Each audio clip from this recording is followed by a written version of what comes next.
We are continuing on Nefesh HaChayim, Shar Dalet. We're starting Perek Hey today. Speaking about Yirat Shamayim, he brought that the treasure house of Hashem, the only thing that's in it is Yirat Shamayim. Yirat Hashem hi otzaro. And that's the preparation that the person has for the Torah. If you want to really attain Torah, it only is attainable long term through Yirat Shamayim. If you want a tangible example of that, is Gemara in Megillah, Daf Vav. The Gemara says, if you want to learn Torah, if someone comes and tells you, Yagati velo matzati, al tamin. Says, I have worked very hard, but I couldn't find. Al tamin. Don't believe it. Lo yagati matzati. I didn't work, but I found. Also al tamin. Yagati matzati tamin. If he says, I've worked hard, and then Gemara says, all of that, I'm skipping a stage in the Gemara, says, Harimili, this is for learning Torah, understanding Torah. But for retaining the Torah, the ukme girsa, siyata dishmayahu. You need siyata dishmayahu. You need Hashem to be with you. You need help from Hashem to retain Torah for long term. That chibur that the person has with Torah, if you put something on a surface, the wind is going to take it, right? If you're going to stick it there, you have to attach it with a glue. Becoming part of the fiber is the ultimate attachment. So Torah becoming part of a person, for us to have that chibur with the Torah, a physical being with something that's chokhmat elokim, for something that's spiritual, like the Gemara says in Masechet Shabbat, that Anochi, which is the first word of the Dibrot, the beginning of the Torah, really, the Bereshit is with Bet. Bet, indicates, duality and having physical aspects. Everything that's chibur, like Chovat HaLevavot writes, everything physical is murkav, is combined, and by definition, combined means at some point it has been combined by someone, so it's a creature by definition, and at some point it's going to be decomposed. It's composed by someone at some point and it's going to decompose. So that's the Torah of physicality. Bereshit is the history of the physical world, right? The spiritual part of the Torah really is represented by Anochi, by the beginning of the mitzvot, right? When Hashem spoke the mitzvot to His nation.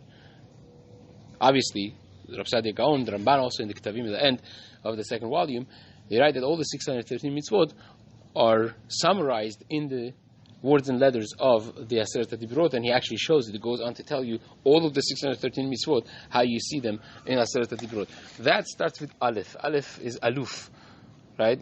It's the master of the world. And Aleph is actually a Vav and two Yuds, is 26, is a Yud Kavavke. But as it may, Anochi, the Gemara says, stands for Ana.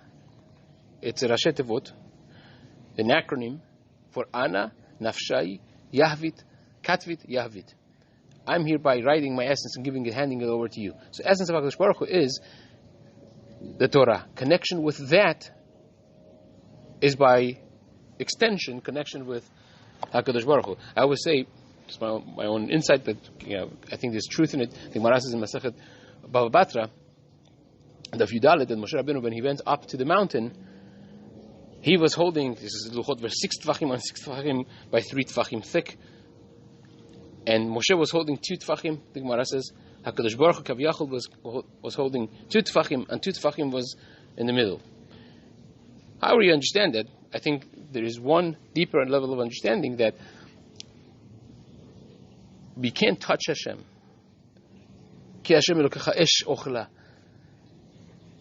But the only way you could really hold on to Hashem is hold on tight to the Torah, because the Torah is innately attached to HaKadosh Baruch Hu.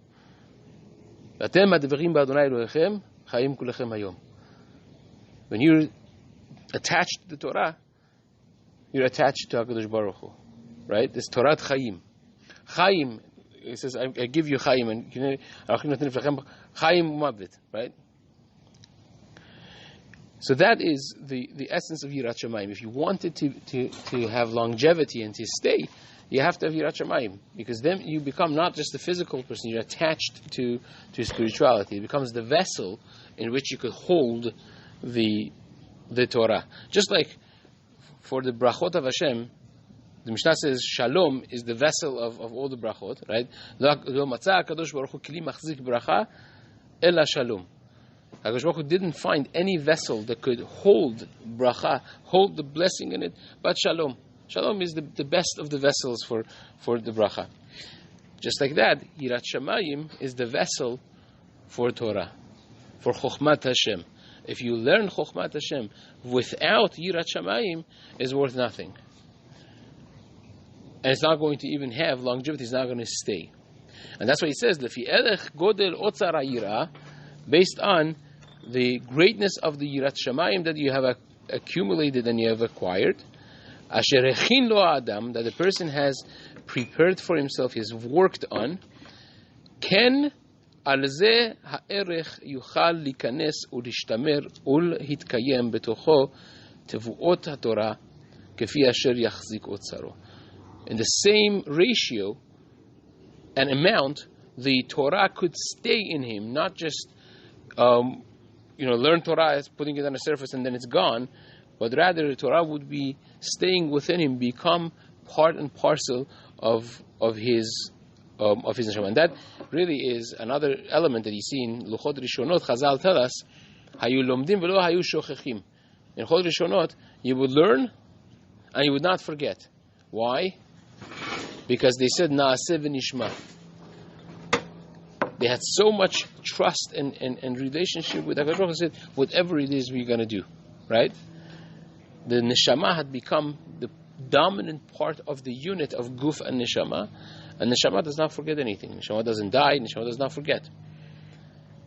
Forgetting is part of the function of the guf, and when your guf is dominant, then when you learn Torah, it doesn't stick. Because Torah and guf does not go together. Like Rambam, in Rambam's poetic language, binyan haguf is churban ha-neshama, churban ha-nefesh. When you focus on building your guf and focus on the physicalities of life and those aspects of your existence, then you are diminishing with that same level the neshama and the kedusha that the person has. So when you focus on Yirat Shamayim, that is really what allows a person to maintain Torah.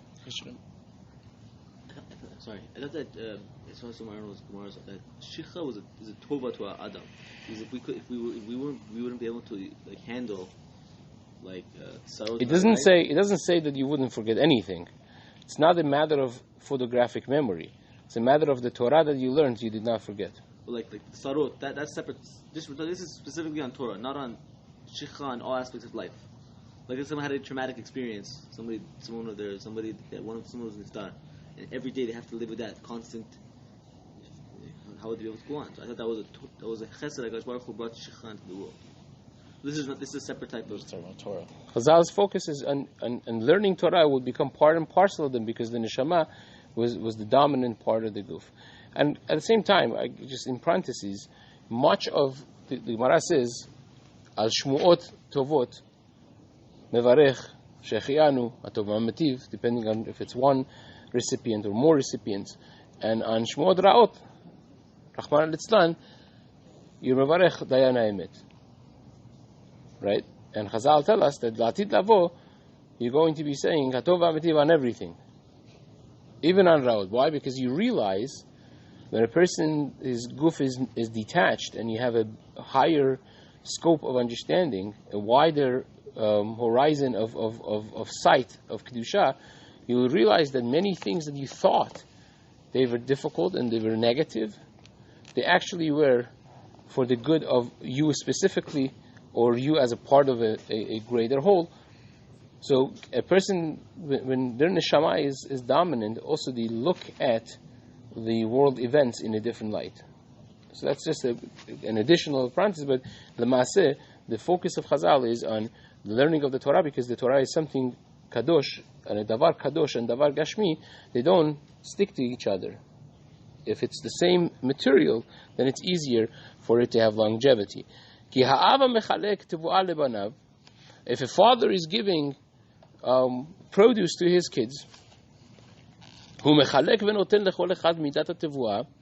he He gives each and every one of his children the amount of tevuah kfi asher yachazik otzaro shel haben, based on how much the child could maintain in his basket, in his otzar, whatever vessel it is that he has. Asher hechin al ze mikodem, based on the kli that you come with. If you didn't prepare it, you come there with bare hands, so you could get two handfuls. If you come with a small kli, you get a small amount. If you come with a bigger one, based on what you have prepared from before, that's the amount of produce that you could contain and you could get to keep. Same is with Yirat Shamayim, says here, she'af im yirtzeh ha'av, even if the father wants, v'yado ptucha liten lo harbe, and he wants to give the kid a lot, well, where are you going to put it? Omram kevan shaben eno yachol lekabel yoter, once the kid cannot accept more, machmat she'eno tzaro gadol, because his vessels are not, his treasure house, his kli is not big enough, sheyuchal lehachzik yoter, gam ha'av yefshar lo liten lo ata yoter, the father cannot give him, even though that he wants to give him more, but he doesn't have the kelim.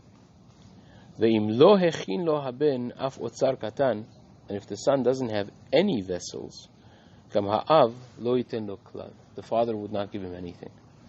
Kevan she'en lo makom meshumar shetitkayem etzlo, because he doesn't have a place that he can keep the tevuah. Ken hu yitbarach shemo, same ways with HaKadosh Baruch Hu kaviyachol. Yado ptucha kaviyachol lashpia tamid lechol ish me'am segulato. Hashem wants to give to anyone from am segulato more than a calf wants to drink, the cow wants to feed. But you have to have a recipient.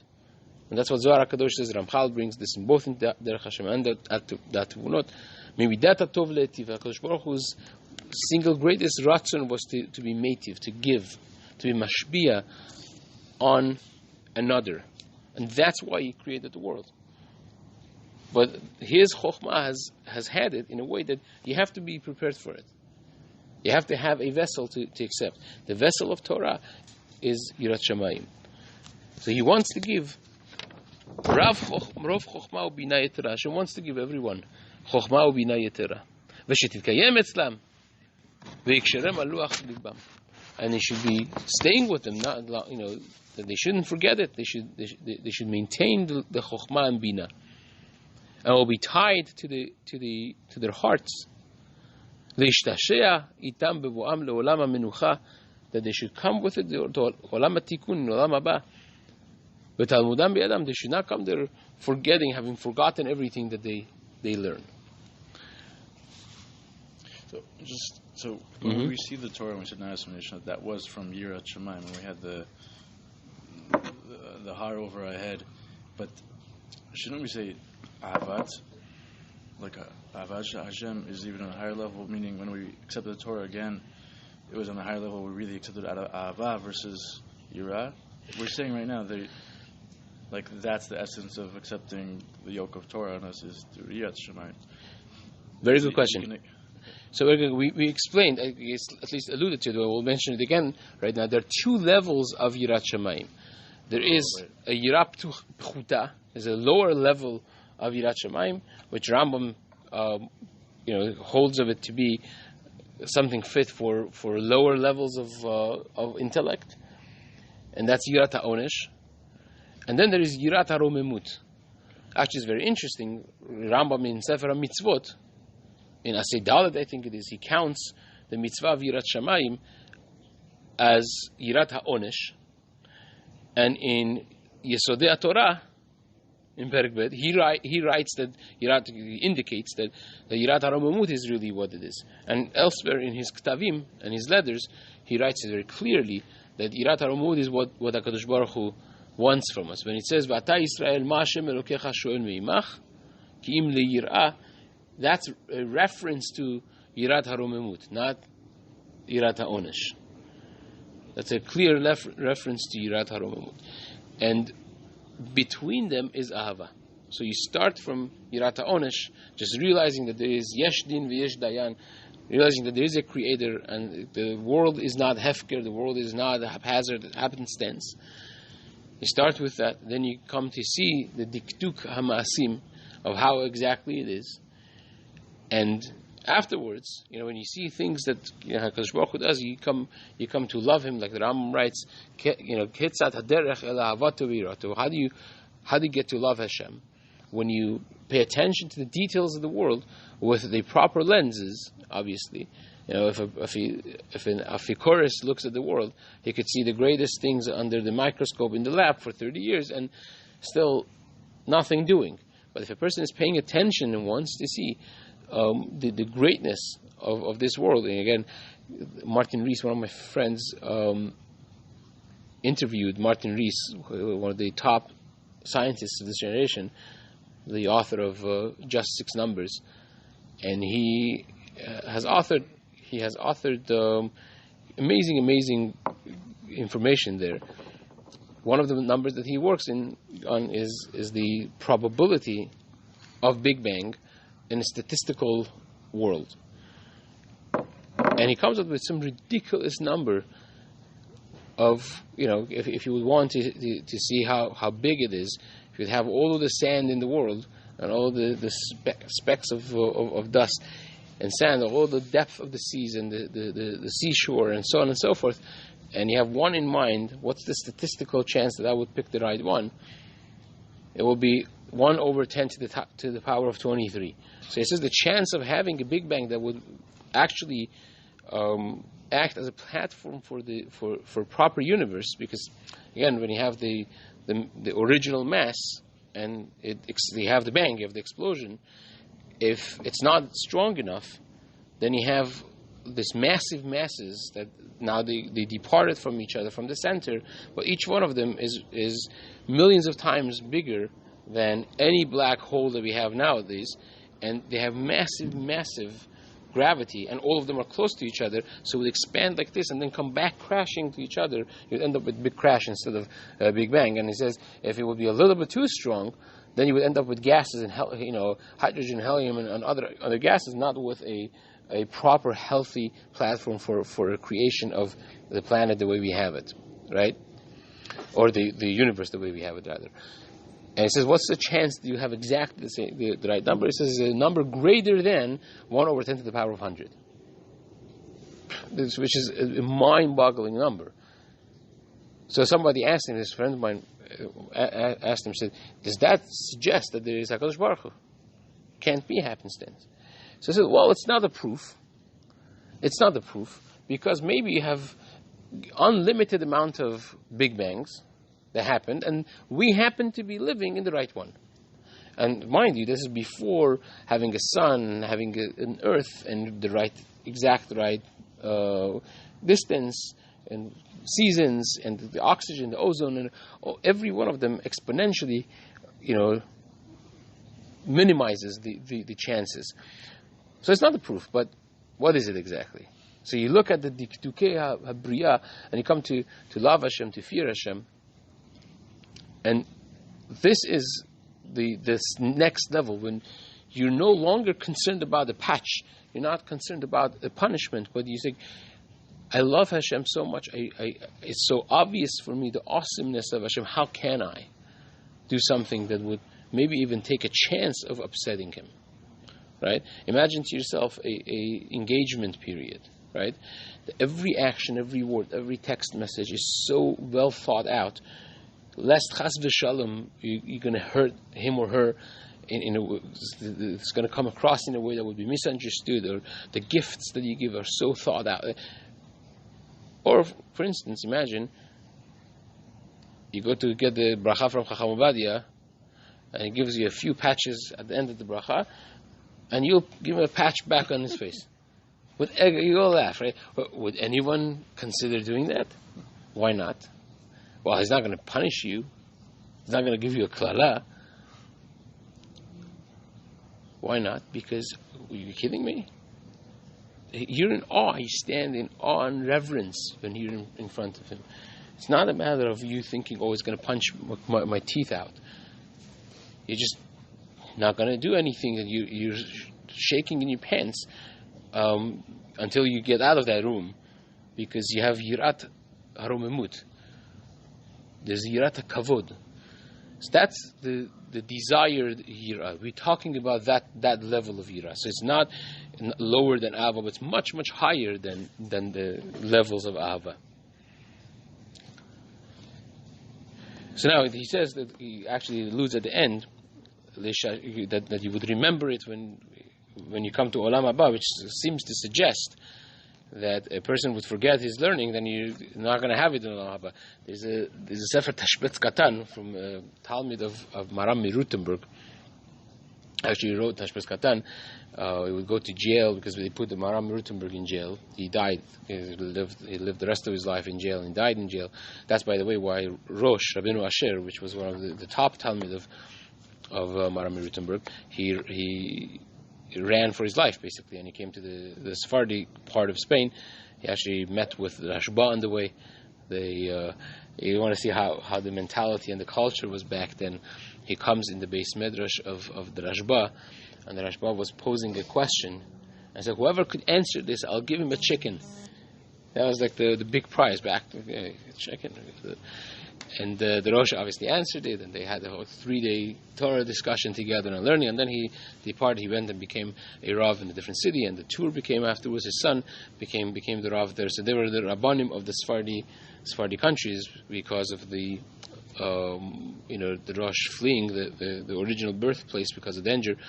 And hence we have the Tosafot HaRosh. I believe I read once that he started giving shiur on Gemara and Tosafot, and the Tosafot HaRosh were written basically in the course of those shiurim that he gave to the new Kila on Gemara. So that Hashvas Katan writes in Kaftet, I think. He writes that a person, when he passes away, they remind him of all of the learning that he has done properly in his lifetime. So if you forgot it not as your fault, you did everything that was in your power to do, and yet you forgot it, then you will remember. That's in Tav Kuf Chaftet, I think, in Tashbetz Katan. Again, the Gemara is back and forth in this. The Gemara seems that Rabbi Shimon Levi, the Malach HaMav, doesn't want to take him, so give me 30 days to chazer all my limud, because it says Hashem Yeshiva Alekan V'Tam L'Biyadu V'Chule.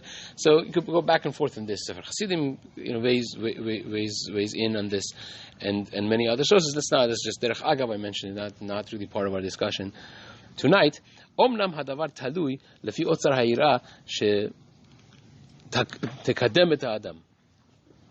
Everything is based on how much yirat shamayim a person has. And I tell you, Avram Avinu goes to different places, and he says Sarah is my sister. Yitzchak does the same thing. And when Avimelech says, why didn't he tell us that this is your wife, not your sister? Avram says, you know why? Ki amarti rak en yirat Hashem b'makom hazeh ve'araguni al devar yishti. Because I said there's no Yirat Hashem and they're going to kill me to get my wife. Now, obvious question is, so getting someone's wife is one of the Gimel Chamurot, but killing someone is not that great either, right? Perhaps even worse. He just killed someone. So what's the pshat? The pshat is, if you want to do something and you're lacking Yirat Shamayim, there are no shortage of ways to rationalize what you're doing as a mitzvah, not as an avera. When Hitler's subjects were killing people, gypsies, blacks, poor people, sick people, Jews, all those, they were not thinking that they're doing a horrendous avera. They thought they're ridding the world out of cancerous cells, based on the thesis of Hitler Yimach Shemo. And same as with the Stalins and all people have a way to reconcile things they do based on what they want themselves to look like. So Yirat Shamayim is not just for the Torah. I mean, here our agenda is to discuss learning Torah in Sha'ar Dalet. But Yirat Hashem, you want to wonder why Yirat Hashem Yotzaro is because without Yirah you have nothing. You could be a tremendous Talmid Chacham. You could be a tremendous. If you have no Yirat Shamayim, you could do the most surprising things, the most, strange of things, and yet you say, well, because of this and because of that, it's mutar, right? Or it's in a mitzvah even. If a person has prepared for himself a great treasure house of Yirat Hashem Teora, pure Yirat Hashem, Ken Hashem yiten lo chokhmah utvuna berov shefa. Hashem is going to give him tremendous amounts of chokhmah utvuna, kefi shetachzik otzaro, based on what his container, so to speak, would hold. Hakol lefi godel otzaro, everything based on how big his container is, how much he could take. Ve'im lo echin adam af otzar katan, and if a person does not have even a small container, she'em bo yirato yitbarach klal, that he has no yirat Hashem chas v'shalom, gam hu yitbarach lo yashpia lo shum chokhmah klal. Hashem will not give him any chokhmah. Achar shelo titkayem etzlo ki torato nim'eset chas v'shalom, because it's not going to stay with him, the Torah, right? The Rebbe Gaon writes, nezem zahav be'av chazir, when the pasuk says in Mishlei, nezem zahav be'av chazir, that you put a gold ring in the nose of, becomes a nose ring of a pig. What's going to end up with it? It's going to be in the excrements and whatever the pig puts his head in. And it says that is a person that learns Torah without Yirat Shamayim. The Torah is gold, but if you have no Yirat Shamayim, then it's put there. So that's what he's emphasizing this. He's, again, remember that he's now busy in Shar Dalet, in Perek Dalet and Perek Hey. He's busy emphasizing that even though that he is disagreeing with the notion of the whole day learning Musal, the whole day being busy with Hasidut and going to mikveh and saying Tehillim and so on and so forth, he's not Chas v'Shalom taking an iota away from learning Torah v'Yirat Shamayim. In fact, the Ramchal writes a beautiful, beautiful thing in Chelek Dalet Perek Bet of Derech Hashem. He writes that the Torah is the greatest single shefa that there is in the world. The greatest one. In other words, the shefa, the energy that HaKadosh Baruch Hu created and recreates. Hashem recreates the world every second, every split moment. That shefa, HaKadosh Baruch Hu took it and tied it as a segula to one of the Taryag mitzvot. Which mitzvah is that? The mitzvah of Talmud Torah. So says Ramchal, if you learn Torah like the Gemara says in Brachot, beretet, beziyah, with fear, with trepidation, and with love of Hashem, with Yirat Shamayim, to that level that you have Yirat Shamayim, to that level you bring the complete shefa, 100% of the shefa. And to the level that you miss from that level of Yirat Shamayim and relationship with Hashem, you learn the Torah, but it's not 100%, it's 90%, because your Yirat Shamayim is 90%. 80% if it's 80%. 20%. And says the Ramchal, you could have a person that learns Torah and brings zero shefa down. Because he's learning it with lakanter, to find problems with it. There's no Yirat Shamayim whatsoever. There's no connection with Hashem. So you're going through the learning of the Torah, and you're not gaining anything out of it, because there's no connection with Hashem. The Torah without Yirat Shamayim is nothing. Is not a thing. It's another book. It's like Chamor Noses Farim, as Chazal say. It's like a donkey loading, you have the Otzar HaChochmah with last year was 100,000 Sfarim in one little, one little thing. You have a person that knows everything, but if you don't have Yirat Shamayim, there's no connection to Hashem. There's no connection to Hashem, there's no Shefa. There's no Shefa, there's no Kedusha. Now, he's going to discuss later that there's a concept of Hama'or Sheba Machzira Lemutav, that the light of Torah itself brings a person back to become better, and scenarios that perhaps you don't even have that. So I'm not going to jump the gun, but that's the element that he's emphasizing right now. And he says, he brings the Zohar, he brings the Tehillim, I'm ahead of myself. ועל זה אמר הכתוב, the pasuk says in Tehillim, Kuf Yud Aleph, Rashit Chochma Yirat Hashem. The beginning of Chokhmah is Yirat Hashem, right? We already mentioned before the Maral in Netivot Olam, in Netiv Yirat Hashem. He writes that there are two different psukim. There's the Tehillim here that says Reshit Chokhmah Yirat Hashem, and there's the pasuk in Kohelet from Shlomo Melech that says Techilat Derech Hashem is Yirat Hashem, right? Reshit Chokhmah, there it says Techilat Chokhmah Yirat Hashem. So Ramchal says, the Maral rather says, what's the difference between Reshit and Techilah? And he says that Reshit is when you have one continuous thing, right? Versus something that's the beginning, but there's many of them. For instance, you have Bikurim. Reshit Bikurei Admatecha Tavi Bet Hashem Elokecha. Not all of them are one, they're different fruits. So the first one is Reshit. Techilah, you say Techilat HaDerech, right? It's one long path, and you say the beginning of the same thing. So Techilah, he says, Shlomo Melech is saying something even, more essential, that Yirat Hashem and Chokhmah are the same thing. You cannot possibly have Chokhmat Torah without Yirat Shamayim. It's not like there are two different things. This comes first and this comes second. There's one thing, and this is the beginning of it. Without this, you don't have the thing. You don't have Chokhmah. וכמבואר בהקדמת הזוהר, says Rav Chisda Patach, Reshit Chokhmah Yirat Hashem, Haikra Hachi Mibayle. Should have said Sof Chokhmah. Should have said the end result of Chokhmah. Yirat Hashem is so high that the end of Chokhmah, the highest level, the pinnacle of Chokhmah, is Yirat Hashem. Why does it say Reshit? Well, Yirat Shamayim is a small thing. That you start Yirat Hashem and then you go to Chokhmah, higher levels. Why isn't the pasuk indicating that Yirat Shamayim is the pinnacle of Chokhmah? And answers the Zohar,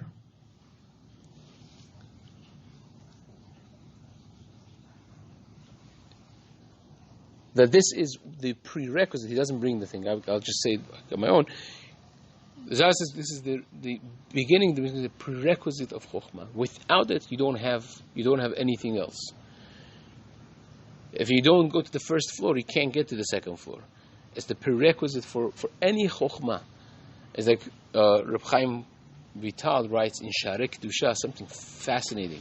This is in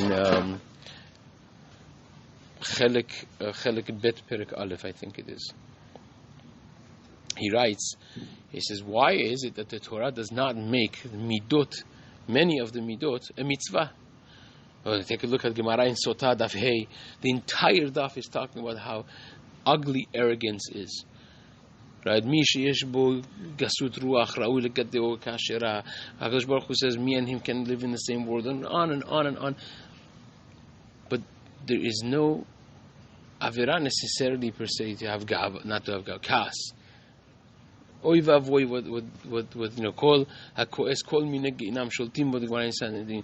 If it becomes like avodah, no use to become angry. This is the question he asks, and he answers something that's difficult to understand. I'm going to present to you my understanding of it. He says because this is the prerequisite of the rest of the Torah, right? Just like he's saying here, Chaim Volozhiner. So what does that mean? Why can't you count it if it's the prerequisite? Just count it. So the example I give, L'Saber Ta'ozen, to explain this is, you have skyscrapers, right? You have these high-rises, and the required digging based on how much you want to build and how the quality of land is and so on, a certain amount of feet you have to go down. And you have, let's say, 5, 10 floors under the ground. And then you have the first floor. Why is it that you don't count those as floors? You start first floor, like ground level, lobby, and then 1 or 2, usually 2. So you start from ground level and you go up. Why don't you count the 10 stories down? Because when I say first floor, second floor, each one of them could stand without the other one. I could have made this building, instead of 20 floors, it would be 19 floors. So the first floor doesn't need second floor. Second floor doesn't need first floor, right? But without the foundation, you couldn't have any of these floors. None of them stand on their own. So you can't count the foundation as floors because that indicates that it's freestanding on its own, doesn't need anything else. When you need something else, you can't count that something else as its own thing and this as its own thing. So if you would count the midot as the Tarek mitzvot, you would say, okay, this is one mitzvah and this is another mitzvah. The Torah says, no. Your Kriyat Shema without control of self and midot is not a Kriyat Shema. Your tefillah is not a tefillah. Your emunah is not emunah. Your Anochi Hashem is not.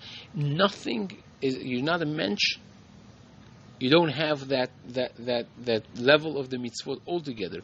And same is with over here, that a person does not have pretty much anything without having Yirat Shamayim. Yirat Shamayim is the prerequisite, the Zohar HaKadosh says, of everything else that there is. Let's finish the paragraph. Hare mevuar, you see from Zohar. Hagam sheyirah hi mitzvah achat. Even though that yirah is its own one mitzvah, right? Kim le'yirah et Hashem Elokecha, right? Et Hashem Elokecha tira. It's one mitzvah. Ve'amru b'Yerushalmi, and the Yerushalmi says in the beginning of Peah, shekol ha-mitzvat einon shavot ledavar echad min ha-Torah, that all of the mitzvot are not shaveh to one thing of Torah, which is this Yirat Shamayim. So you see, Torah, Yirat Shamayim is one thing of Torah. But nevertheless, omnam mitzvat kniyat hayirah mimenu yitparach rabahi meod. But the mitzvah of acquiring Yirat Shamayim, rabahi meod, mitzat shehi muchrachat leikar kiyum veshimur Torah kedusha. Because this is a must, a prerequisite for keeping any part of the Torah. So now think about it nowadays. In a practical life is the same way. If a person doesn't have proper Yirat Shamayim, then when you are, when you come to a challenge, to a test of when nobody is looking, and you could cut corners. No one is there. No one is going to see if you paid this or you didn't pay this, if you built this or you didn't build that, or how you did it, or when you're at home. The whole Shulchan Aruch starts with this. That I place HaKadosh Baruch Hu in front of me. This is, it's from Rambam Mimor Nevuchim. It's a great thing, Ma'alot HaTzadikim, Asher Olchim Lifnei Elokim. Because that's the test of when a person is actually having a relationship with Hashem, and he's going to refrain from doing things just because Hashem said, not because of any peer pressure. The Gemara says in Sukkot of Kafchet, Rabbi Yochanan ben Zakkai, when he was on his deathbed, his Talmidim say, "Oh, Gishmak! Now we get the ultimate bracha from him. Right? A lifetime of learning by him. Now he's going to give us all of his brachot." He says, "Give us the bracha." He says, "Yiratzon shete'eh alechem mora shamayim kemora basar v'dam." I give you bracha that Yirat Shamayim, you should fear Hashem the same way you fear people. They're just let down. They're like, that's it? I mean, and he says, oh, what do you mean? Halavai. I prove to you, because people look around when they want to do Averah with something wrong. If you realize that you have that relationship with Hashem and He's there, then you're not going to do an Averah. And that's really when it comes to test how much a person has a relationship with Hashem. David HaMelech even was tested like this. If you take a look in Shmuel Bet, in chapters 11, 12, and speaking about the story of Bathsheba, and then when Natan HaNavi comes and chastises David HaMelech for what he did. Even though the Gemara in Ketuvot of Zayin says, Kol ha'omer David chata eno ela toeh. If you say David HaMelech sinned, you're mistaken. But there was something that Hashem was very upset with. It says in the Pasuk, Hashem was angry with David. Since that Natan, and after he makes him realize with the mashal, with the parable that he gives him, the story of this poor man and rich man, and taking his sheep and shachting it for his guests and so on. And David HaMelech says, Ben mavet ha'ishahu, should be put to death. He says, come down, ata ha'ish, you're the man. What does he tell him afterwards? He says, because you killed Uriah b'cherev, and you tricked to get his wife. Cherev will never be removed from your household, he says. And then he says, I will bring someone to violate your wives, your wives, the same way you violated someone else's wife. And he says, and this is my point, Ata asita baseter, you did it hiddenly. When you thought no one is going to chap, you sent Uriah in front line, everything good, no one, smooth, slick process. It says, Ani e'aseh hadavar hazeh neged kol Yisrael v'neged hashamesh. I'm going to do it publicly for all to see. So that's the contrast of Yirat Shamayim. When a person realizes Hashem is seeing everything, it's midah keneged midah. You thought that no one is seeing. I'll show you that everyone was seeing it, because the projection of it is going to be neged kol Yisrael v'neged hashemesh. And that's exactly what happened when Avshalom came.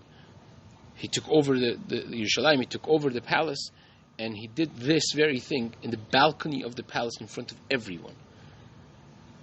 And that is the core of what we were talking about. The Yirat Shamayim is the test of everything. If a person has that relationship or he doesn't have that relationship.